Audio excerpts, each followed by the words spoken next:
At the end of the day, it's not about what you have or even what you've accomplished. It's about what you've done with those accomplishments. It's about who you've lifted up, who you've made better. It's about what you've given back. Denzel Washington. Welcome to Inspire Vision. Our sole purpose is to elevate the lives of others and to inspire you to do the same. Katharine, welcome to the show. Thanks so much for having me. I appreciate it. Hey, I'm really excited to hear what you have to say today. I think that the topic about forgiveness is something that not a lot of people, everyone talks about it to some degree or another, but not everyone really understands the importance of it. But what I find interesting, and I want you to share with the audience, number one, who you are and what was your journey? How did you get to this point where you're focusing on forgiveness, writing your book, and you've written a few books, I think, but writing this particular book and doing what you're doing? You can't know forgiveness and peace without contrast. And my life has had quite a lot of contrast. There's a lot of water under the bridge. It probably started in never mind what year it was. I don't think we need to go there, but let's just say it was decades ago when I was in the 8th grade. My parents were very pickled people, and meaning they were both raging alcoholics, and I was getting horribly bullied in school because I was different. And then we're getting a divorce. So as a result, in the year 1974, there we go. I tried to commit suicide because I just thought, I just can't take it anymore. And a friend talked me out of it, and I turned into one of those kids, those teenagers that are kind of draped in black. They have one friend, they're always sick, and they're always kind of angry. I was angry.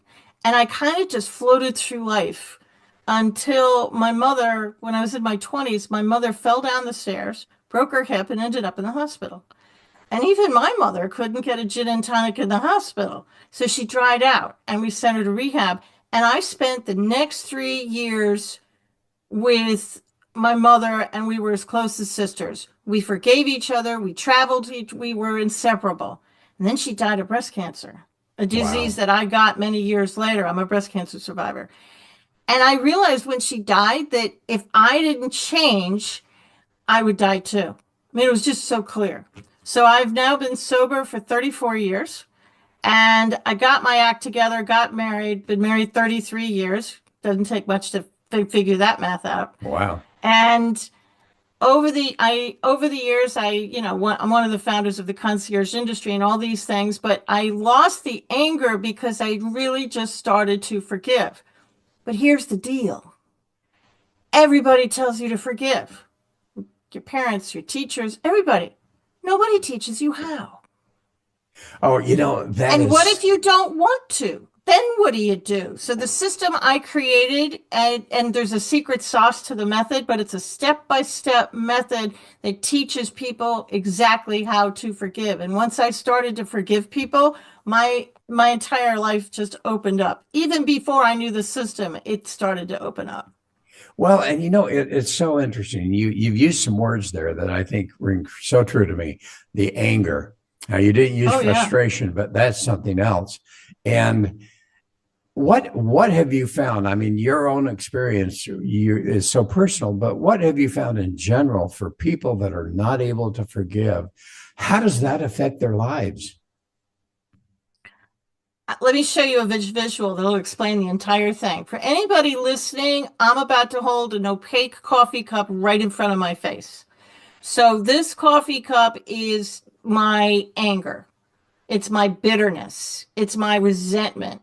And when I first get angry, look at my body language. I can hold it right off to the side. This is easy. I can manage my anger. I can hold it off to this side. I can conduct my life. Look at my body language. You and I could talk. We could have dinner. I could go to work. The longer I hold on to this cup, the more stuff, the more anger I'm going to pour into it. And eventually, now I've got 2 hands holding up the cup. Well, I could still kind of hold it off to the side, but it's starting to affect my conversations. It's starting to get into my head. I'm starting to think about it more because I'm in pain. And it's very hard to focus on your general life if you're in pain. And if I continue to hold on to it, eventually it's going to get so heavy. Now it's all I can think of. The cup's now right in front of my face. I can't even see you anymore. all I can do is focus on the anger. I'm talking about it. I'm breathing it. My friends are going down because who wants to be with me? I'm sick and tired and angry all the time, and it's always in my conversations. So the system is designed to put the glass down. Now that when you can put the glass down, now look at my body language. Now I can pay attention again. That's what forgiveness does. I can see that new money-making opportunity. I could see that new beautiful significant other coming into my life. Why didn't I see it before? Because I was too focused on the anger. It was all I could see. That's Well, one okay. reason, that's one way forgiveness is going to change your life. And I guarantee you, it's like the law of gravity.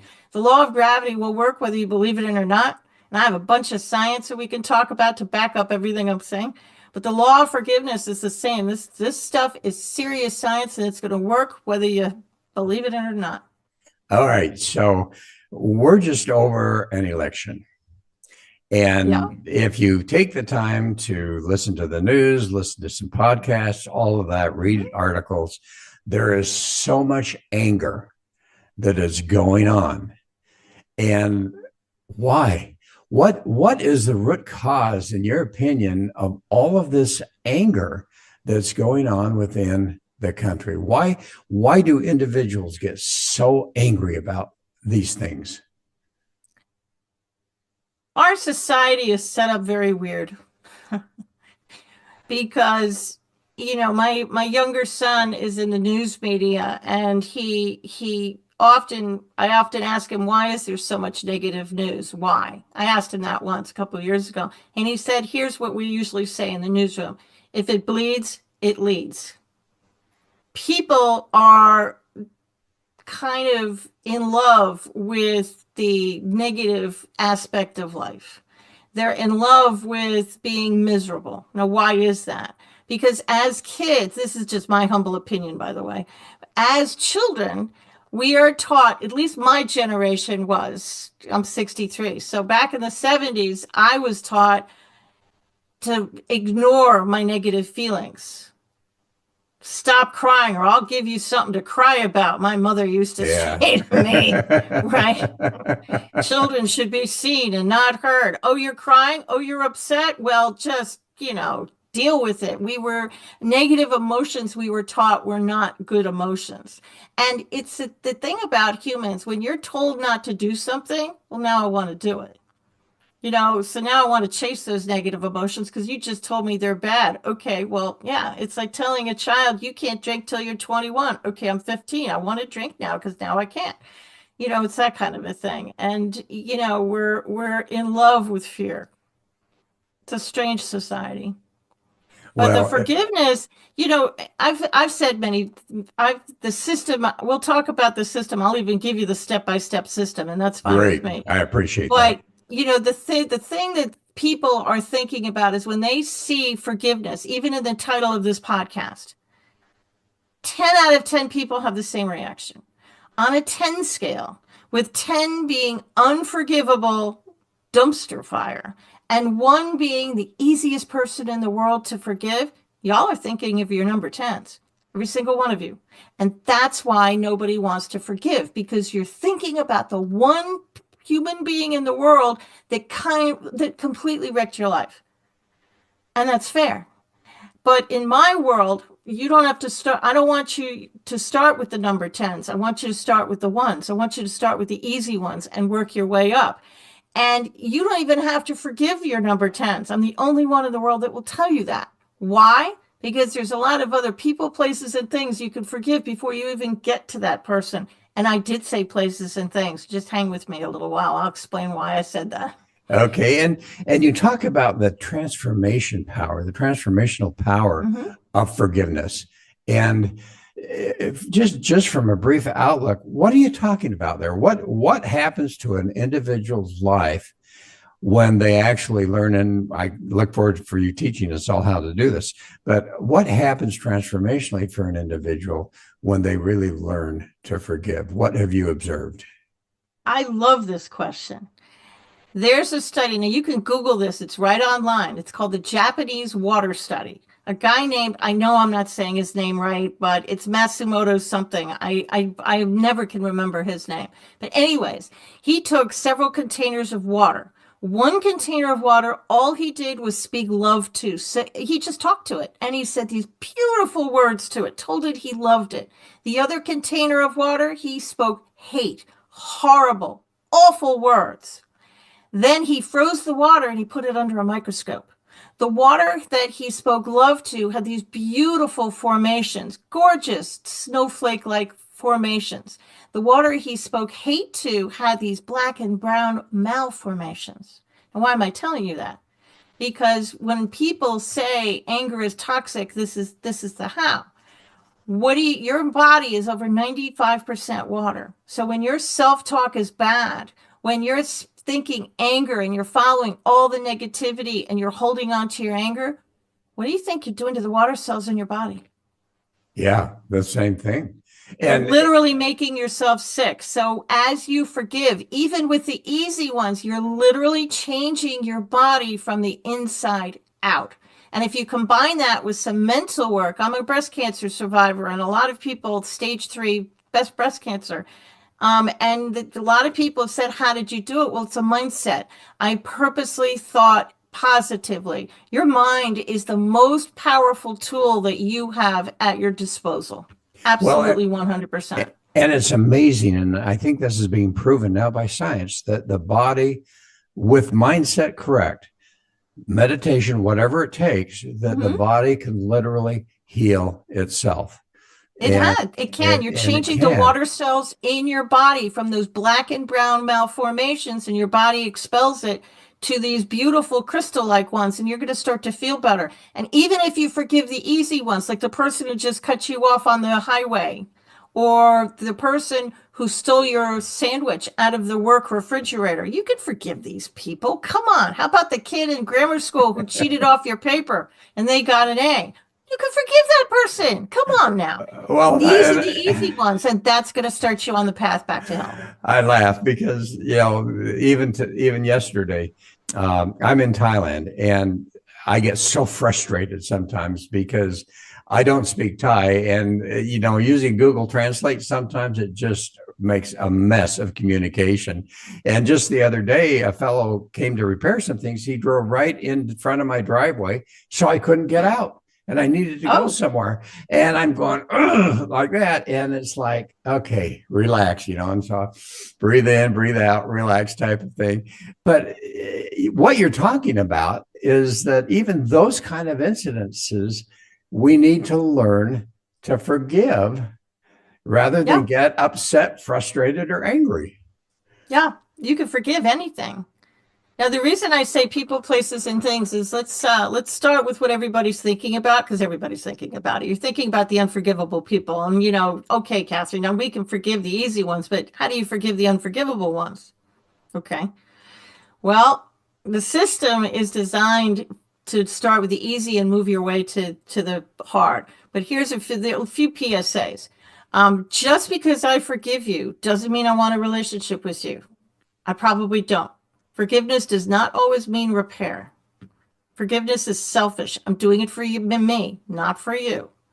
Just because I forgive you doesn't mean I'm giving you a pass and all of a sudden saying, okay, I give in, you're right. Everybody thinks that. And I think it's because we were taught in school to now go forgive little Susie, say you're sorry, and then go play nice.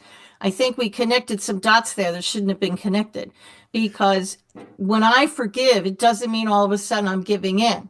And I'm not letting you off the hook. What it means is I'm letting me off the hook. Forgiveness means I want you out of my head. That's it. Yes. I want you out of my head. I want to remove the emotional charge whenever I think of your name or I see your name. I want it removed out of my mind. That's what it means. You don't have to reach out to these people. You don't have to call them up and make amends. You do it in the privacy of your own home. And that being said, you can forgive dead people. Because where they are or are not doesn't matter a lick, because they're alive in your head. They can be forgiven. So how much do those childhood imprints, the limiting beliefs that are impinged upon us by parents, by environment, by school, by teachers, by religion, by all of those type of things, how much of that affects us? And how on earth is part of your process learning to overcome that also? And if it is, let's get started. Let's start talking about what your process is. Okay. Well, your childhood stuff, it's like movies playing in the back of your head, and you don't know they're there because you've forgotten, but they're still playing and they're still in the back of your head. And I want you to sit down with a pad of paper and a pen, or if you're in your 20s and 30s, you can get your iPad or your phone. That's fine. Doesn't matter to me. But what I really want you to do is, the reason I say pad of paper and a pen is because I really want you to turn your technology off. You know, your phone does have an off button. You know, it's right there. I said that to somebody a couple of months ago when the color drained from her face. So, okay, if you're starting to get the shakes from turning it off, mute it. I just don't want you to be bothered for about a half hour or so, 20 minutes. Then I want you to sit down and I want you to think of all the people you know from the time you were in the sandbox as a kid to present day. And I want you to write down a list of people that you think you want to forgive. No judging. If you write down the name Jim and you don't know why you wrote down the name Jim, leave it on your paper. Because at some point in your life, you knew a Jim and he pissed you off. Excuse my language, but he did. Right? So write it down. And then I want you to rate everybody from 1 to 10, 10 being awful, 1 being really easy. Now you could have 7 number 5s. All works for me. You could skip a number. Don't care, you know. And then I want you to sit down and start with the 1s, and I want you to work your way up. Now the whole magic behind the system is I've had people look at me and say, you know, Katharine, I have forgiven them. I did do the work, but I'm still kind of thinking about it. I can't really toss it. That's because you didn't forgive the energy. Einstein proved that energy is neither created nor destroyed. It just transforms from one thing to another. When you get angry, you think it leaves your mouth and it dissipates in the universe. It does not. It hangs in your energy field until you clear it. And everything, Einstein also proved that everything has an energy around it, including this tiny little microphone. Inanimate objects, us, we all have energy around us. And that's what you need to clear. So in the system, I would say, I completely forgive Martha. I forgive the energy around Martha. I completely forgive myself. I forgive the energy around myself. I forgive the energy around the entire situation, and so it is. Amen. Go with God. You can end it any way you want. That's the mantra. You don't have to hold crystals, unless you really like to hold crystals. You don't have to dance or chant, unless that's your thing. Then go ahead and chant and dance. I'm a very simple soul. That's the mantra. And I want you to imagine that the person's standing in front of you. And if you need to yell at the person, okay, let them have it. You're alone in a room. It's your party. You can do whatever you want. And then I want you to say the mantra. There's worksheets in the book to help you out. And then once you've said the mantra, I want you to check in with your body. How do you feel? I did this with a friend of mine, and she forgave what she thought was a level 1 easy person to forgive. She said the mantra, and this is like an onion. You say it once and you're starting to peel back those layers of the onion. And once she was finished, she looked at me in shock and she said, I'm actually more angry than when I started. So the person went from a 1 to a 5 because the brain is the most amazing tool. It protects you. And once she started that mantra, the brain was like, ooh, great. I can open up this back closet. Let's clean it out. And out came the memories. Okay. So that's the basis behind the system. As you said the mantra, you said it pretty quickly. I'd like you to do it again for the audience, a little slower this time. And then I will tell you how to forgive the unforgivable. Hello. Okay. And also, once you've done the mantra, the other question I have for you, we're using a word here, forgiveness. Mm-hmm. And it's like love. People hear the word love, but they don't know what it really means. And right. as we're talking about forgiveness, what does that really mean? And you kind of touched on it as far as the energy goes and that type of thing. But what is forgiveness, and how do we absolutely feel that we have achieved that forgiveness? What goes through our mind, through our body, through our emotions in order to achieve that? Do the mantra first, a little slower this time.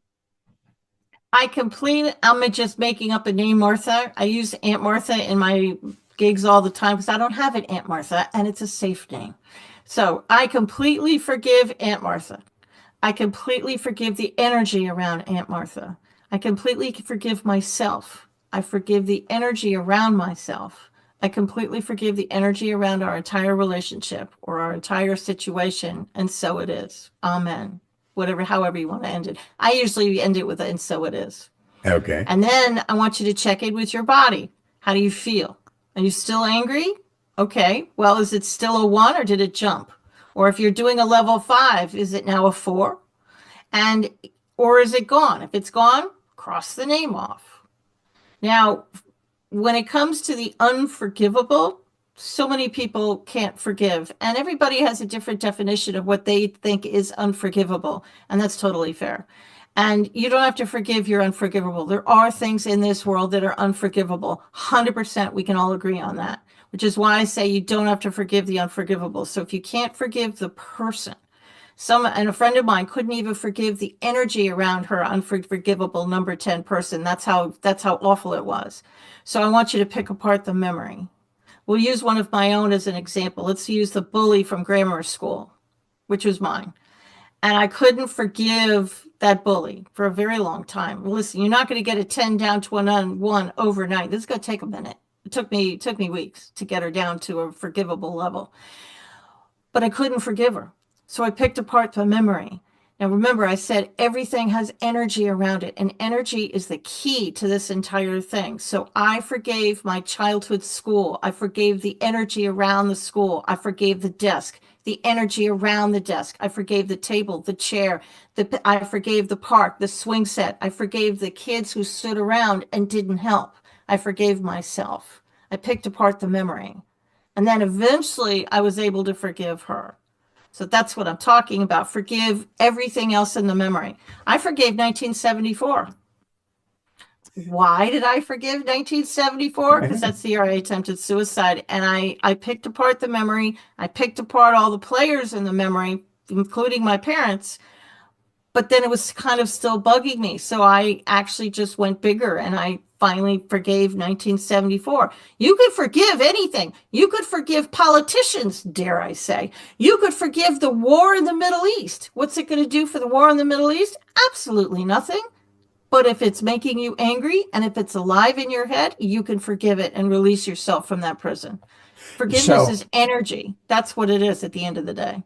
So when you have achieved that forgiveness in the example that you're using there, what is the feeling that you have? How are you able to sit back and go, I'm free of that? When you can look at that name on Facebook, let's say, I had an old business partner from years ago, and I stumbled across her, a couple months back, and I stared at the name, and I didn't care.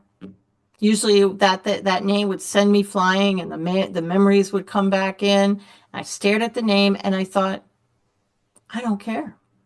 I don't think good. I don't think bad. There was no emotional charge attached to it at all. And I clicked off virtually immediately. I didn't care. That's what I'm going for. Forgiving and forgetting is something we bandy around pretty easily, but it's wrong. Nobody forgets. Now, there might be some super unicorn person somewhere, on top of a mountain that's able to forget, but I'm not the person I'm not that person. I can't forget. But what I can promise is when you think of that person or that memory, there won't be an emotional charge anymore. So now I can look back at my childhood and I could see the pockets of love that were back there. I could see the adults that were trying to help that kid. Myself as a teenager, I could see that now. Now I could still kind of sort of remember the bad stuff that happened, but I really don't anymore. I'm really remembering the pockets of love that were back there. And that's what I'm promising you. You can go back into your past and you can forgive the pieces in your past, which is going to release you from it. So you don't have to think about it anymore. And you can actually be the person you were always meant to be. So you've mentioned just the very short steps, and I don't know if you have more parts of that system or not. Very simple system. So it's literally you sit and write down the names. Yep. You basically identify from 1 to 10, and then you go through the mantra. Mm-hmm. time and time and time and time again until you are no longer feeling that emotional trigger when you think of them. Right. Okay, And but when you do the mantra, my older son did it, and he said he's a federal law enforcement officer, and so he's not into, the hoodoo voodoo kind of stuff, but he did the system, and he said his shoulders felt lighter. And he thought that was weird. He said my shoulders shouldn't. They really felt lighter. Some people feel energy in their solar plexus, and anybody who doesn't know, it's really an energy center right in the middle of your belly, above your belly button. right. Most people get really tired, which is why I want you to do this before bed. And I only want you to do 5 to 10 at a time. Why? Here's why. I am a little bit of an overachiever. I really have written 12 books, so I'm a little bit of an overachiever. And I wrote my list, and I must have had 40 or 50 people down. And I thought, I practice what I preach. And I was right before bed. And I thought, this could be great. I'm going to be like a butterfly coming out of a cocoon, a phoenix rising from the ashes. I'm going to wake up tomorrow. I'm going to forgive all these people tonight. And tomorrow I'm going to be a brand new person. Didn't work out that way because I did forgive many people on the list, but I spent the next 3 days in bed with what everybody thought was the stomach flu. It was not the stomach flu. I forgave too many people. Remember those water cells I was talking about? Well, they Yeah. have to go someplace. And if your body heals itself at night, and if you do too many, your body's going to have to play catch up. Now, some of you may be in the bathroom, shall I delicately say, you did not eat a piece of bad fish. Just go with it. Your body is tossing some ancient hate and anger that you've been holding on for a very long time.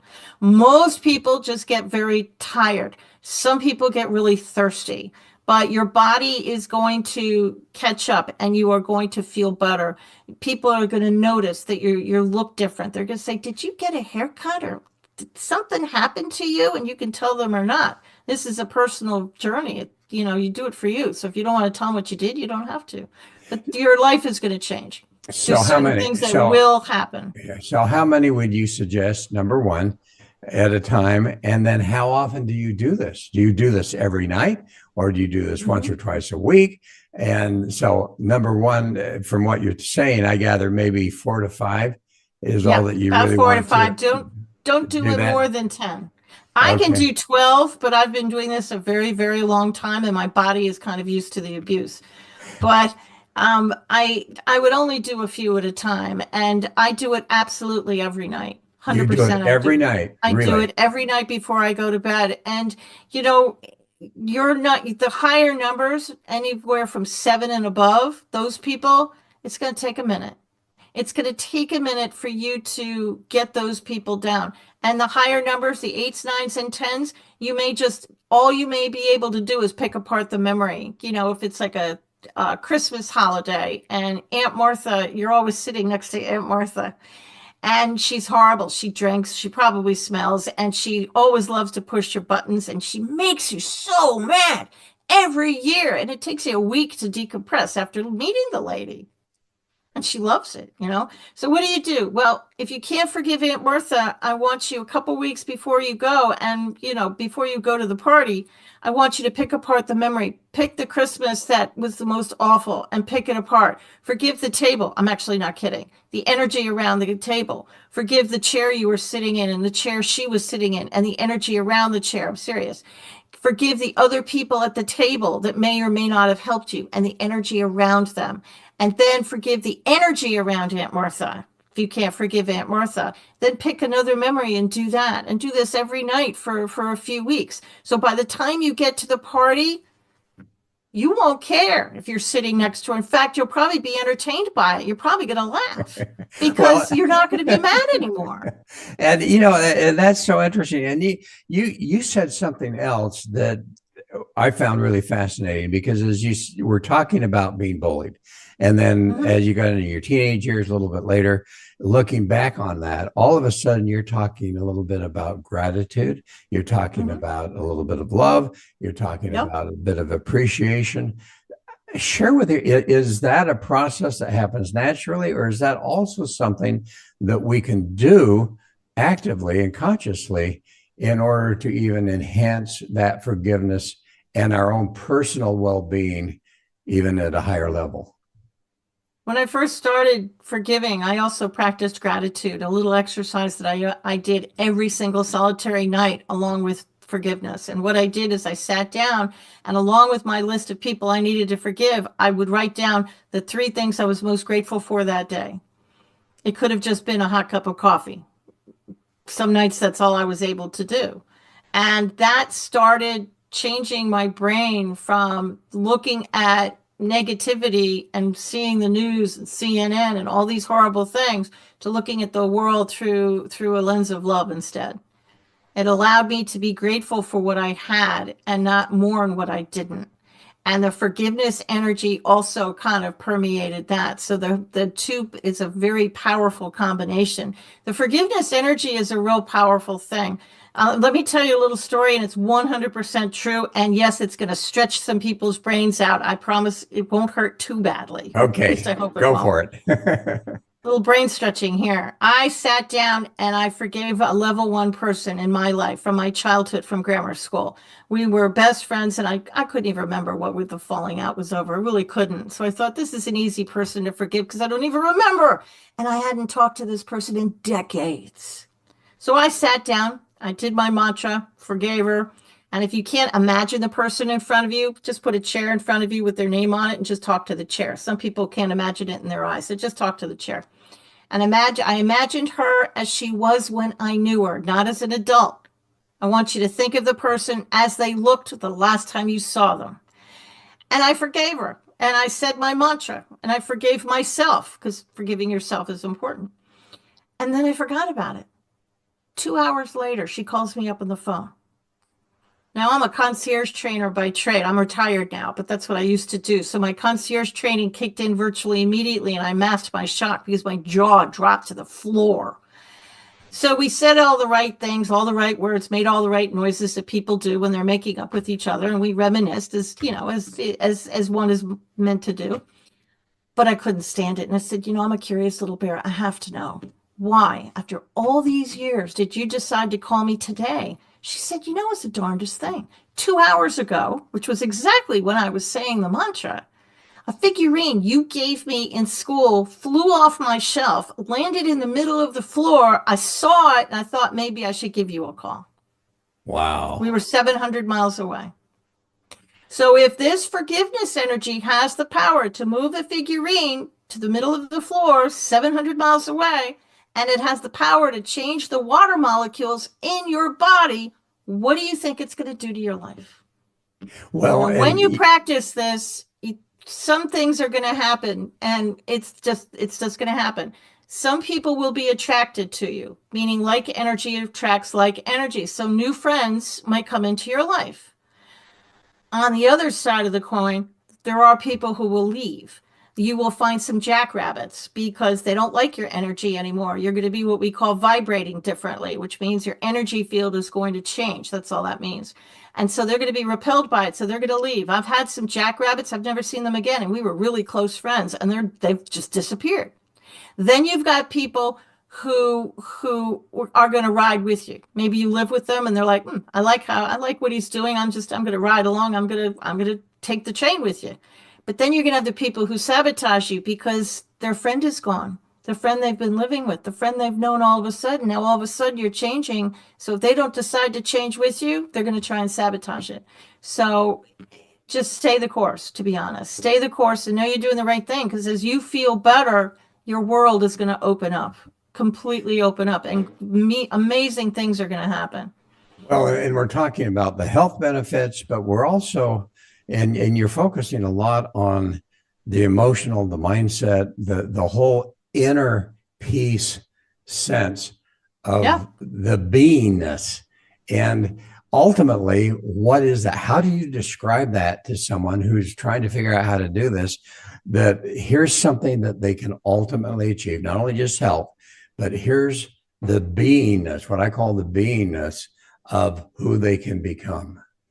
Let me tell you a real story. A podcaster, I do a lot of podcasts, and we did the show, and I gave the system just like I just did for you.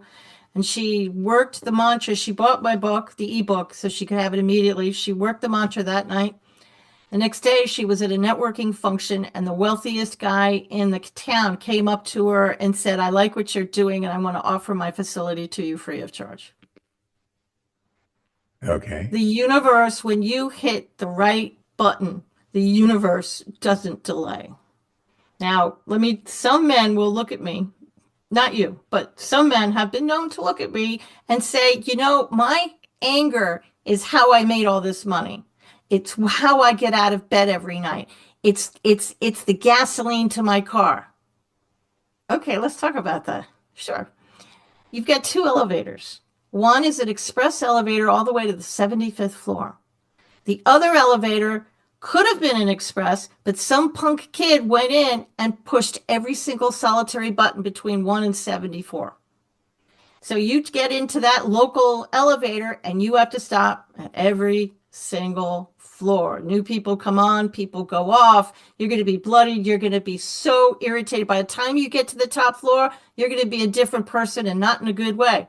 So you can still get to where you're going on that local, but wouldn't you rather take the express? The express is filled with love and joy. You could take the local and you'll get there. It's like taking the local train. You'll get there. You won't be happy, but you can get there.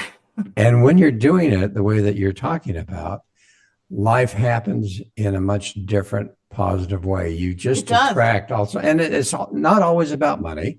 It's not always It is about not always success. about money. It's about feeling. You'll be healthier. Coffee's going to smell better. It's just opportunities are going to find you that didn't find you before. And why? It goes back to, if you're so focused on hate and negativity and you're watching the news, no disrespect to the news, but it's very negative, you're going to miss opportunities in around you. And that's what this system does. It's going to allow you to start paying attention to the other parts of life that you have just don't even know it's there. Well, and one thing that I find here in Thailand and going through a lot of meditation, I haven't done your process yet, so I've got to get the book and start doing that. But what I find is just a sense of peace. And and when my kids say, Dad, why are you over there? And it's like, you know what? I just feel a sense of peace. I think it's a lot of the culture. It's just a lot of those things that just a sense of peace. And you can't replace that. No, you can't. We're not meant to live in a refrigerator box on the street. We're not meant to be poor and sick all the time. Our birthright is to live in joy, to live in love, to have prosperity. That's your birthright. And this process is designed, and listen, I still have people to forgive, and I wrote the book on it. Humans irritate other humans. When will I be done with this process? Never. When will I stop doing it before bed? Do I do it absolutely every night before bed? Well, I've been practicing this for a long time. So no, I don't do it every night anymore. I used to. But I always have somebody to forgive. Somebody cut me off on I-95 South. There's always somebody stole my parking space. A memory, because once here's the really, I've been known to scream about this one. You get to the center of your onion. You finally get your number 10 person. You get it down to a forgivable level or a manageable level where they're not in your head all the time. You get your 10 down to a 4 and you're thinking, okay, now, it's getting better now. And you think, I finally gotten to the center of my onion. I'm done. And what happened when I got to the center of my onion? Another damn onion appeared. And memories more memories came out. And the more I learned, the more I realize I have to learn. It's just the way life is. And it's a process. It's a process. And sometimes you are your own number 10. This is the first book of 3. And the second book is about how to forgive yourself. And when is that coming out? I'm writing it right now. I'm hoping that it will come out spring, summer of next year. That's what I'm hoping. But it's how to forgive yourself, how to forgive money. Hello. Everybody has such a weird relationship with money, and money is a form of energy, is it not? Yes. At least that's what they say. So and the third book that's going to stretch people's brain a little bit. So yeah. The third book is the third book. So your first book, what's the name of your first book? Let's let the audience know exactly what that is. The Ultimate Path to Forgiveness, Unlocking Your Power. And how do they find it? The book is on Amazon. You can buy the ebook, the paperback, and the audiobook. I do understand not everybody likes to read, and my younger son produced the audiobook, and we're still talking to each other. So there you go. That's good. Hey, I have a lot of respect for voiceovers in those animated movies, and I used to think how easy it was to go into a booth and just read. And no, it is really hard. It is not as easy as you would think. It's It really tough. isn't. So that's And why we're still speaking to each other. I love the audiobooks. And actually, there are some now. It's a new program from Amazon, and not all of the books apply. But for some, you can buy the audiobook and the ebook together at a lower price. And I have found oftentimes, because I do a lot of audio, I listen to a lot of audiobooks, but I have found if it's something like this, that every once in a while, I want to go back and mark and reaffirm and really do that. So being able to combine the two, I think, is absolutely amazing. Yeah, it was fun. We didn't do it in a professional studio. He had me sitting at a desk wrapped in a blanket of teepee, but it was like a teepee sitting in a thing of blankets. And when we recorded The Little Bird on Your Shoulder, another book that I wrote, he had me do it in my closet. I was living in another house at the time. And that's because the sound, you don't want it bouncing. If I did an audiobook right here in this office, the sound would be bouncing off the wall. So you want to be in a very enclosed place. So yeah, no, I get it. My whole wall is soundproofed, and I've got curtains over here for soundproofing. You got to do that. You got to do it. Yep. How do people find you? You can go to my website at katharinegiovanni.com. And Katharine, thanks to my mother, is spelled a little bit odd. It's Katharine Giovanni.com. Thanks, Mom. Yeah. Have you forgiven her of that yet? I have forgiven my mother. Absolutely. She's one of the people I've actually been able to toss and forgive completely. Oh, that's great. Well, as we close today, what would be a message that you'd like to ultimately share with the audience that they will remember? You are worthy.